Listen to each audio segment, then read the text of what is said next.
My hands are shaking so violently I can barely hold the steering wheel. 22 years. 22 years of wondering, of that hollow ache in my chest whenever I passed a construction site, whenever I heard someone laugh the way he used to laugh. The house at 1847, Maple Street looks exactly like I imagined it would, a modest, weathered blue paint, a truck in the driveway with Thompson Construction painted on the side. But none of that matters now, because I can see him through the kitchen window. Marcus. He's older, broader across the shoulders, his hair darker than I remember. But those eyes, is God, those eyes are exactly the same. The same eyes that used to light up when we built blanket forts, when we made up secret languages, when we promised we'd be best friends forever. The package sits on my passenger seat like evidence of a crime. Inside are the DNA results, the adoption papers, the truth that's going to shatter everything he believes about his life. The truth that we're not just childhood best friends who lost touch. We're siblings. My phone buzzes. A text from my mom, "Did you find him?" I can't even type back. My throat feels like it's closing up. Through the window, I watch Marcus laugh at something on his phone, completely unaware that his entire world is about to change. That the girl he used to call his person is sitting 30 feet away, about to tell him that the family he's lived with for 24 years isn't his real family. That I am. The afternoon sun hits his face, and for a split second, he's 10 years old again, grinning at me over our fence, asking if I want to catch fireflies. Before the Thompsons moved away. Before we became strangers. Before I spent 2 decades with this Marcus-shaped hole in my chest. I take a shaky breath and reach for the door handle. "Okay, Sarah," I whisper. "Time to bring your brother home." Tuesday mornings in Denver are my favorite kind of predictable. Coffee first, always the same mug, the blue one with the chip on the handle that I should probably throw away but can't seem to. Then emails, checking in with clients about logo revisions and website updates. My graphic design business isn't glamorous, but it pays the bills and lets me work from home in my pajamas until noon. "Sarah, the Morrison account wants to see 3 more color variations," my assistant Lisa texts. I groan and pull up the files, tweaking blues and greens until they blur together. This is my life, safe, steady, utterly unremarkable.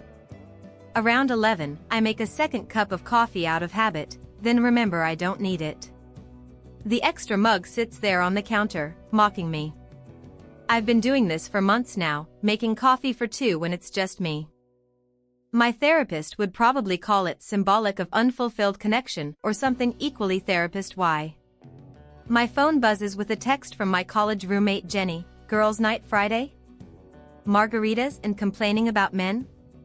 I type back a yes, but the thought makes me tired. Jenny will talk about her latest dating app disaster while I nod and make appropriate sounds, pretending I'm looking for someone when honestly, I gave up trying years ago. The truth is, every guy I've dated has felt like settling. They're nice enough, Mark the accountant, David the teacher, that guy whose name I can't even remember who worked at the bank.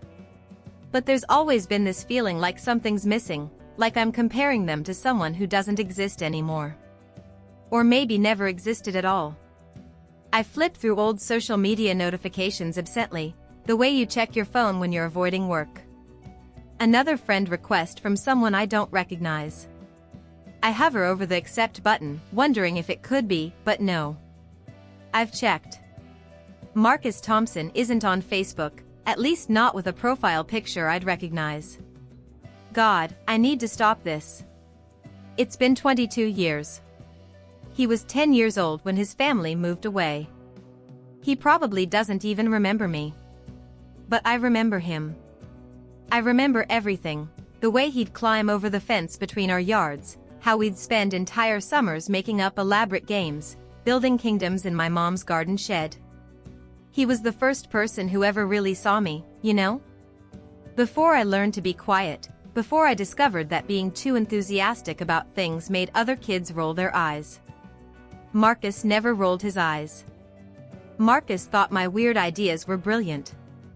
I pull out my desk drawer and stare at the photo tucked behind my business cards, two kids grinning at the camera, arms thrown around each other's shoulders. His mom took it the day before they moved.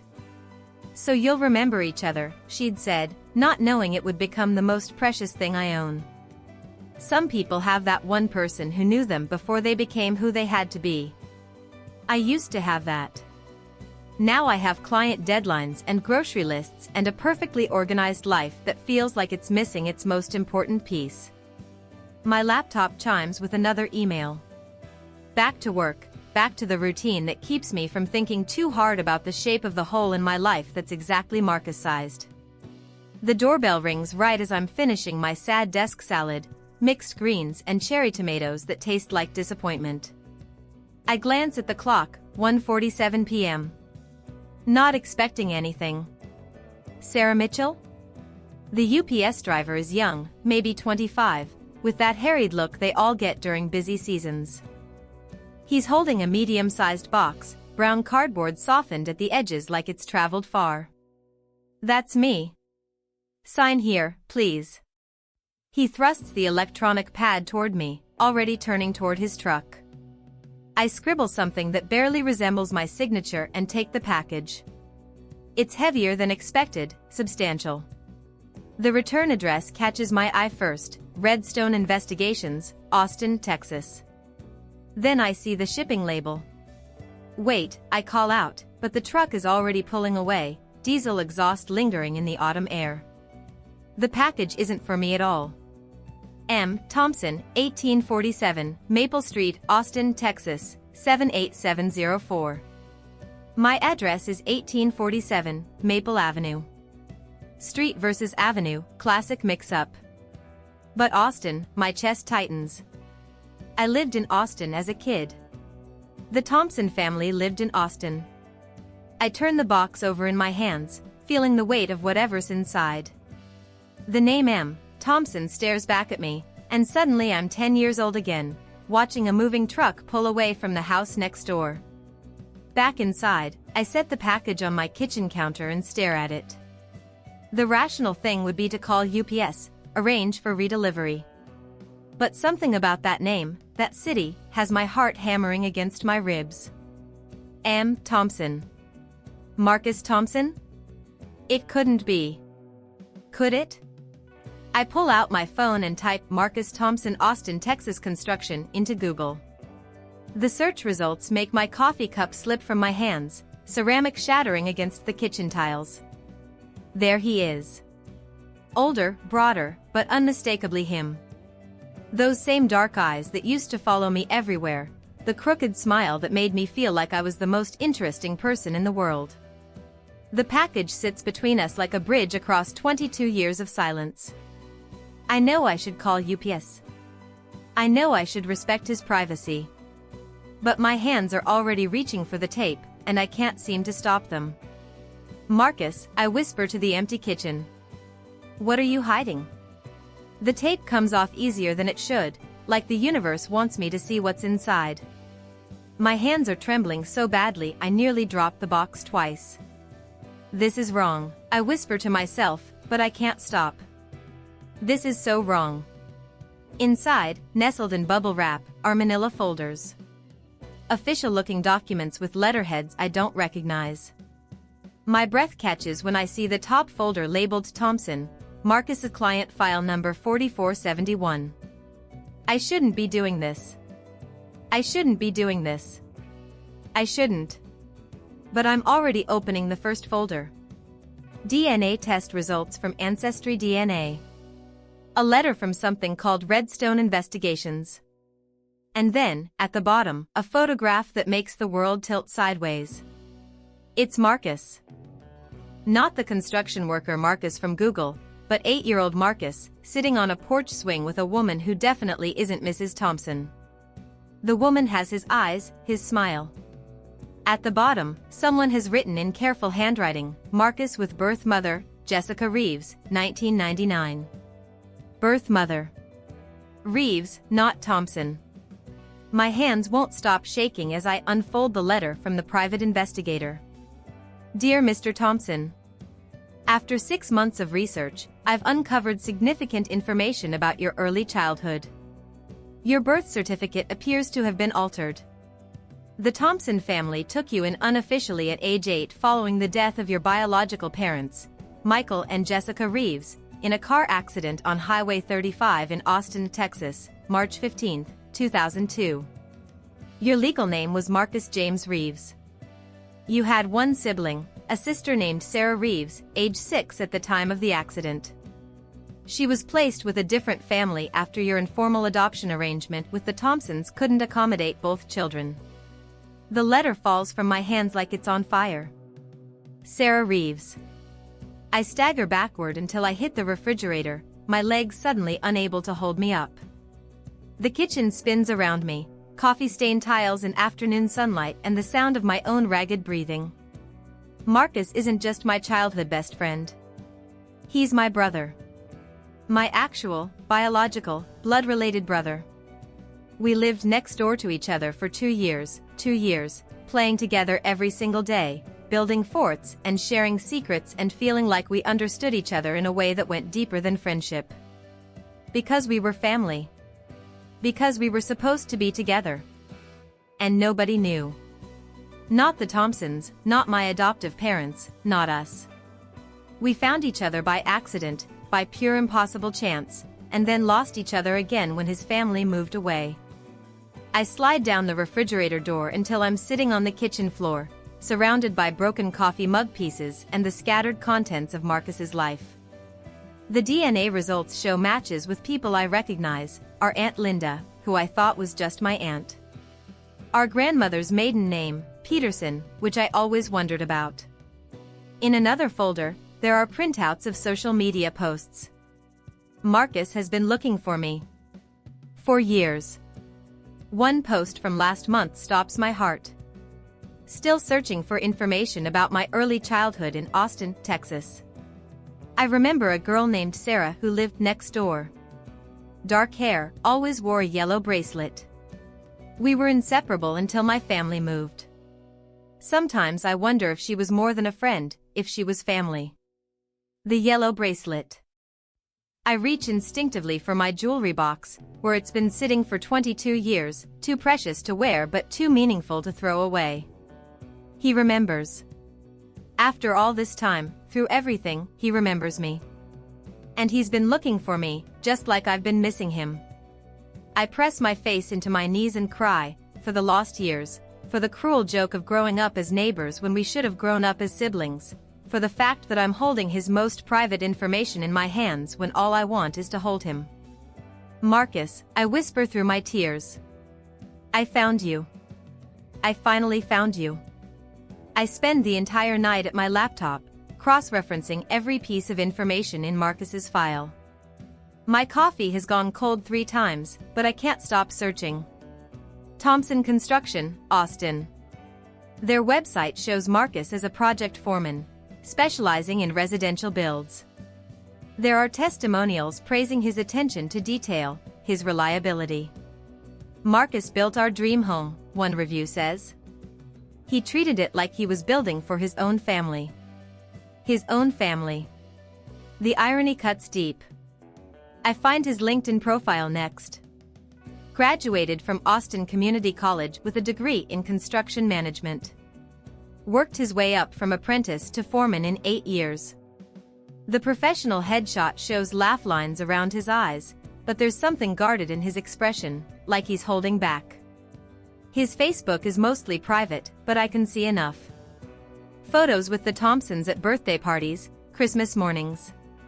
They look happy together, genuinely close. Mrs. Thompson still calls him her baby in the comments, even though he's 32.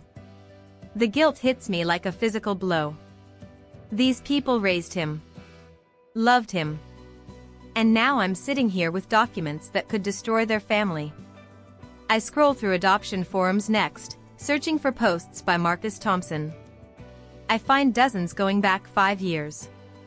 Each one breaks my heart a little more. Anyone with information about the Reeves family, Austin, Texas, car accident March 2002? Looking for my sister Sarah. We were separated when I was 8. She would be about 30 now.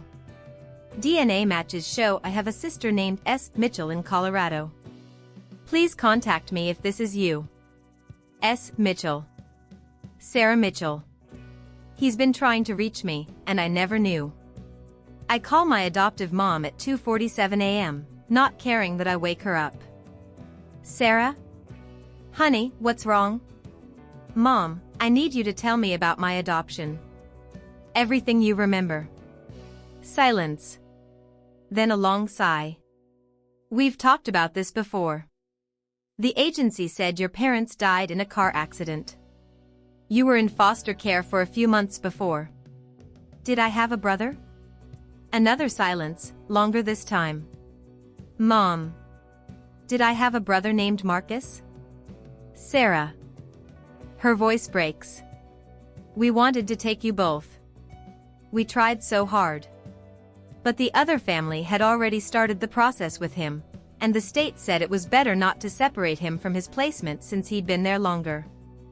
The room starts spinning again. You knew? You knew I had a brother and you never told me? The agency said it would be easier for you both to start fresh. No painful reminders. You were so young, they thought you'd forget. Forget? I'm shouting now. He was my brother. He was my family. We became your family, she says quietly. We loved you. We gave you everything we had. I know she's right, but it doesn't stop the rage. 22 years of wondering why I felt incomplete. 22 years of comparing every relationship to a connection I thought was imaginary. He lives in Austin, I tell her. The boy next door who I thought was just my friend? That was Marcus. My actual brother. We found each other by accident as kids and nobody bothered to tell us the truth. She's crying now. Sarah, I'm so sorry. We thought we were protecting you. After I hang up, I find Marcus's work address. Thompson Construction is only a 3-hour flight from Denver. I could be there by tomorrow afternoon. But then what? Walk up to a construction site and say, "Hi, remember me? I'm your sister, and by the way, the people who raised you aren't your real family?" I scroll through his forum posts again. 5 years of searching, of hoping, of posting the same desperate questions over and over. In one post from 6 months ago, he writes, I dream about her sometimes. My sister. I dream that she's looking for me too. My chest aches. All those years, I thought I was crazy for missing someone I barely remembered. All those years he was out there, dreaming of me. I booked the flight to Austin before I lose my nerve. Time to bring my brother home. I'm sitting in my childhood bedroom at 3 a.m., surrounded by boxes my mom dragged down from the attic. The smell of old cardboard and mothballs fills the air as I frantically search through photo albums and school papers, looking for anything that might confirm what I already know in my bones. It has to be here somewhere, I whisper, pulling out faded construction paper crafts and report cards from elementary school. Then I find it. My old diary, purple with a tiny golden lock that broke years ago. My hands shake as I flip to the entries from 2002, the year everything changed. March 10th, Marcus and me built the best fort ever in his backyard. He said we're like brother and sister except better because we chose each other. Brother and sister. Even as children, we felt it. March 16th, Marcus is acting weird today. He keeps hugging me and saying he'll never forget me. I don't know why. Mrs. Thompson looks sad. March 16th. One day after our parents died. I flip the page with trembling fingers. March 20th, the Thompsons are moving away. Marcus is crying and I'm crying and nobody will tell us why. He gave me his favorite marble, the blue one, and made me promise to keep it forever. I gave him my yellow bracelet to remember me by. The yellow bracelet. The one he mentioned in his forum post. The one I thought he'd forgotten about. But there's more. At the bottom of the box, wrapped in tissue paper, I find documents my adoptive parents never showed me. My original birth certificate, Sarah Michelle Reeves. My brother's birth certificate, Marcus James Reeves. Same last name. Same parents. Same address on Willow Creek Drive. And then, the final piece that makes everything click into place, a letter from Child Protective Services, dated March 30, 2002. Due to the tragic death of Michael and Jessica Reeves, siblings Sarah, age 6, and Marcus, age 8, require immediate placement. Marcus has been placed with the Thompson family, who expressed interest in emergency fostering. Sarah will be placed with the Mitchell family. Both placements are expected to become permanent adoptions. The letter includes a photo, Marcus and me at our parents' funeral. I'm clinging to his hand, both of us in clothes too big for our small bodies. Someone has written on the back, "Final photo of the Reeves children together." I stare at that picture until the faces blur through my tears. We were holding hands at our parents' funeral, and then we were separated. Placed with families who happened to live next door to each other by pure, impossible coincidence. We found each other again by accident. Two traumatized kids who didn't understand why they felt so connected, why losing each other felt like losing a limb. We thought we were best friends, but we were grieving siblings trying to hold on to the only family we had left. Each other. My phone buzzes. A notification from a DNA website I'd forgotten I signed up for years ago. New match found, Marcus Thompson, Austin, Texas. 99.7% probability of full sibling relationship. I laugh through my tears, a sound that's half joy and half hysteria. The universe has a twisted sense of humor. We spent 2 years playing together as neighbors, not knowing we were family. Then 22 years apart, both of us carrying the same inexplicable emptiness, the same sense that something crucial was missing. He's been posting in adoption forums for 5 years, searching for a sister named Sarah. I've been saving an extra coffee mug every morning, never understanding why. We were both looking for each other, in our own broken ways, never realizing we'd already found and lost each other once before. I press the diary to my chest and whisper to the 3 a.m. silence, "Marcus, I remember now. I remember everything. And I'm coming to find you." The Misdelivered package wasn't a mistake. It was a miracle. I've written and deleted 17 text messages to Marcus over the past 3 days. My phone is littered with draft attempts. "Hi, this is Sarah Mitchell. I think we knew each other as kids." Delete. "Marcus, you don't know me, but I have something that belongs to you." Delete. "Do you remember a girl named Sarah who lived next door when you were 8? Delete, delete, delete. Each time I start typing, my chest tightens until I can barely breathe. What if he doesn't remember me? What if he does remember but doesn't want to be found? What if learning the truth about his adoption destroys his relationship with the Thompsons? I pace my apartment like a caged animal, Marcus's package sitting on my coffee table like evidence of a crime I haven't committed yet. Inside those manila folders is information that will change his life forever. The question is, do I have the right to be the one to change it? My therapist would call this catastrophic thinking, but the scenarios feel terrifyingly real. What if Marcus has built a good life, a stable life, and I'm about to blow it up with my need for closure? What if the Thompsons have kept the truth from him intentionally? What if he's happy not knowing? But then I remember his forum posts. 5 years of searching. 5 years of dreaming about a sister who might be looking for him too. I am looking for him. I've been looking for him my entire adult life without even realizing it. The fear isn't really about his reaction, if I'm honest. The fear is about mine. What if I drive to Austin and knock on his door and feel nothing? What if the connection I've built up in my mind for 22 years doesn't exist anymore? What if we're strangers now, and this magical brother-sister bond I've been mourning is just childhood nostalgia? Worse, what if I'm wrong about everything? What if the DNA results are incorrect, the documents forged, and I'm about to humiliate myself by showing up at a stranger's house claiming to be his long-lost sister? I pull out the childhood photo again, 2 kids with identical eyes, identical smiles, arms wrapped around each other like we never wanted to let go. The way we're looking at each other, there's recognition there. Love. The kind of bond that doesn't just disappear because time passes. My phone rings. It's my mom. Sarah? How are you holding up? I don't know if I can do this, I whisper. What if he hates me for contacting him? What if he blames me for not finding him sooner? Honey, she says gently, what if he's been waiting his whole life for you to find him? The words hit me like a physical blow. In all my spiraling, I haven't considered the simplest possibility, that Marcus wants this reunion as much as I do. I think about his forum posts again. The raw hope in his words. The way he described remembering a girl named Sarah with dark hair and a yellow bracelet. He's not just looking for answers about his past. He's looking for me.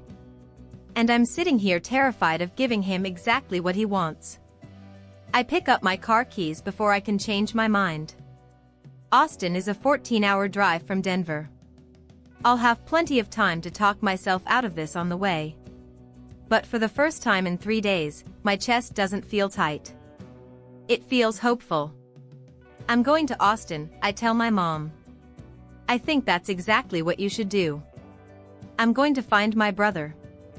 The 14-hour drive to Austin passes in a blur of gas stations, fast food, and my racing thoughts. By the time I pull up to 1847 Maple Street, my hands are shaking so badly I can barely turn off the engine. The house is exactly what I expected, modest, well-maintained, with Marcus's work truck in the driveway.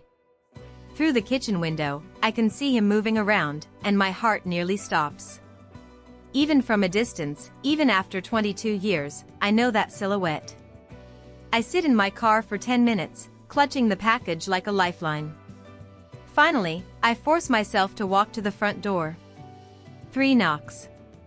Footsteps inside. The door opens. Time stops. Marcus Thompson stands in front of me, taller and broader than the boy I remember, but with exactly the same eyes. Those dark, warm eyes that used to light up when he saw me climb over our fence. For a heartbeat, neither of us speaks. Then recognition dawns across his face like sunrise. Sarah? His voice cracks on my name.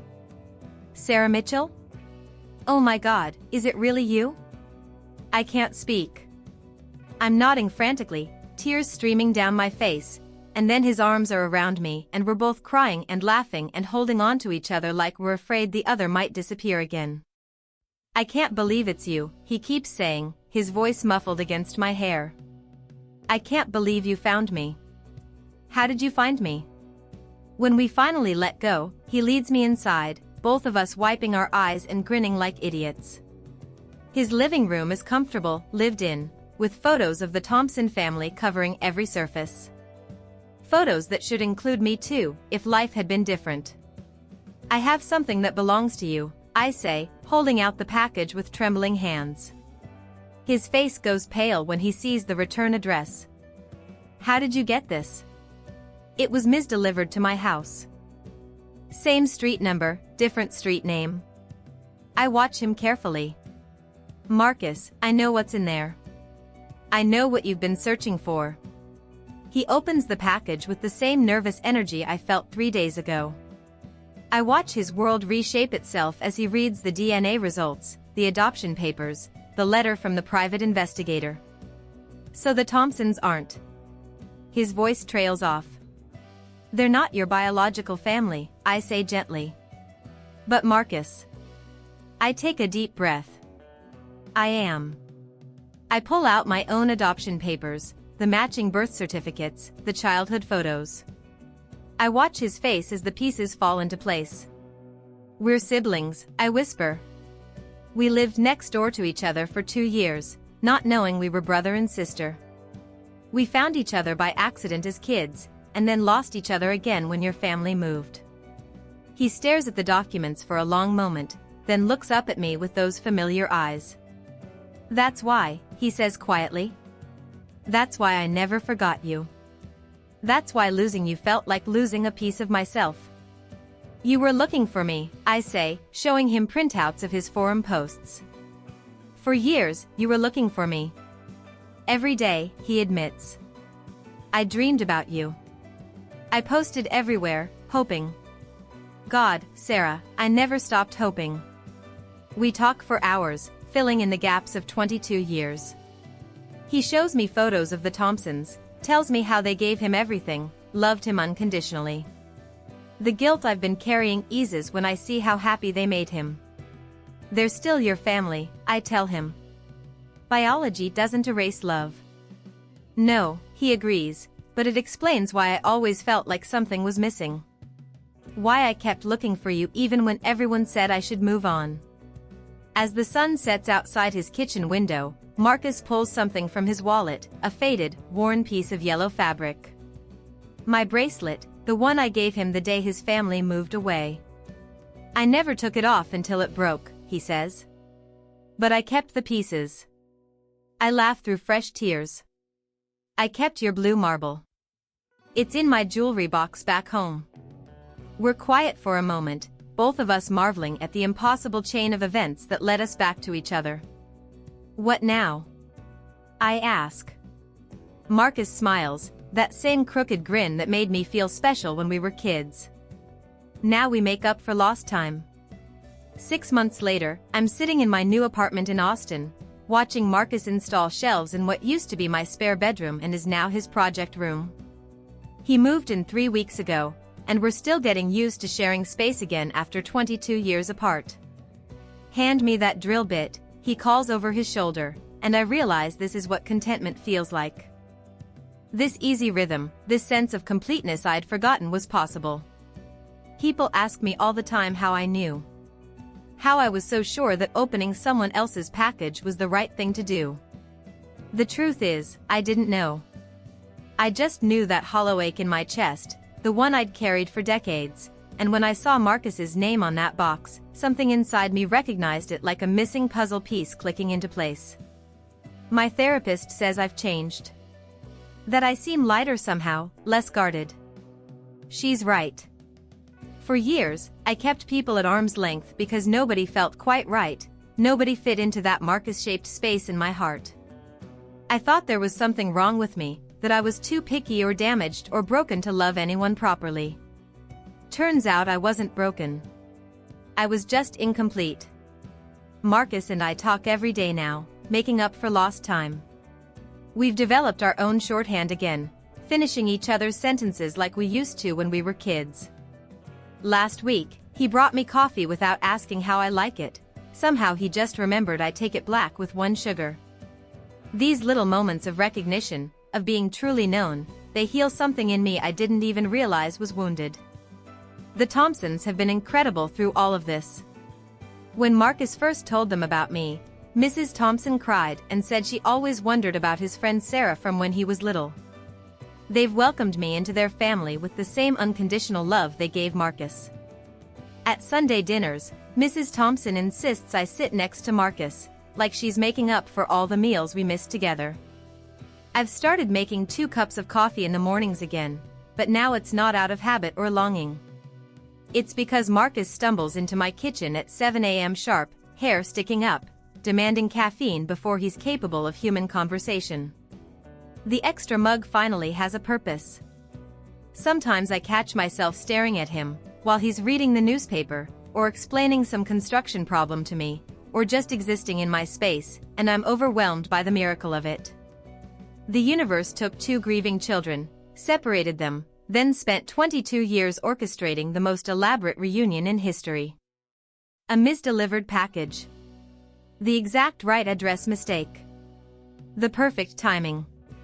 My friends think I'm crazy for uprooting my life for someone I barely remembered. They don't understand that I never forgot Marcus. I just forgot I was allowed to love him as much as I did. We're planning to visit our parents' graves next month, together this time. We're going to bring flowers and tell them about the life we built apart and the family we're building together now. I used to think some people just aren't meant to find their person. Now I know better. Sometimes your person finds you when you're 8 years old, and sometimes you have to wait 30 years for a mail carrier to make exactly the right mistake to bring them home. Some stories don't end. They just pause until it's time to continue. Marcus just finished my shelves and is grinning at me with that crooked smile that says he's proud of his work. My brother, the builder, creating space in my home for both of us to finally, truly live. What do you think, he asks. Perfect, I tell him, and for the first time in 22 years, I mean it. I'm sitting in my car again, hands on the steering wheel, staring at 1847 Maple Street. But this time, I'm not shaking. This time, I'm not afraid. 6 months ago, I sat in this exact spot with a stranger's package and a heart full of desperate hope. Today, I'm here to pick up Marcus for our weekly grocery run, the same mundane errand that somehow feels like a celebration every single time. Through the kitchen window, I can see him grabbing his keys, probably double-checking that he locked the back door like he always does. In a minute, he'll jog out to my car with that easy smile, slide into the passenger seat, and immediately start fiddling with my radio settings. We'll argue about what music to play and whether we need milk, and it will be beautifully, perfectly ordinary. The package that started it all sits empty in his recycling bin now, no longer a harbinger of uncertainty, but the catalyst that brought us home to each other. Those manila folders and DNA results weren't just revealing his past, they were rewriting both of our futures. I think about the woman I was before that Tuesday afternoon delivery. Lonely without knowing why. Making extra coffee for no one. Carrying around this ache I couldn't name or heal. I thought I was broken, that something essential was missing from how I was built. I wasn't broken. I was just waiting. The front door opens and Marcus appears, jogging toward the car with grocery bags tucked under his arm because he never travels anywhere empty-handed.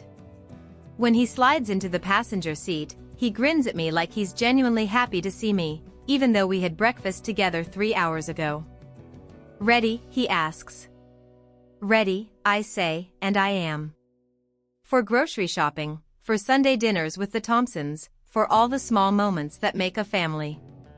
As we pull away from Maple Street, I catch Marcus's eye in the rearview mirror, and we both smile at the same time, that unconscious sibling synchronization we're still rediscovering. Sometimes the universe misdelivers exactly what you need, exactly when you need it most. And sometimes, the address was never wrong at all.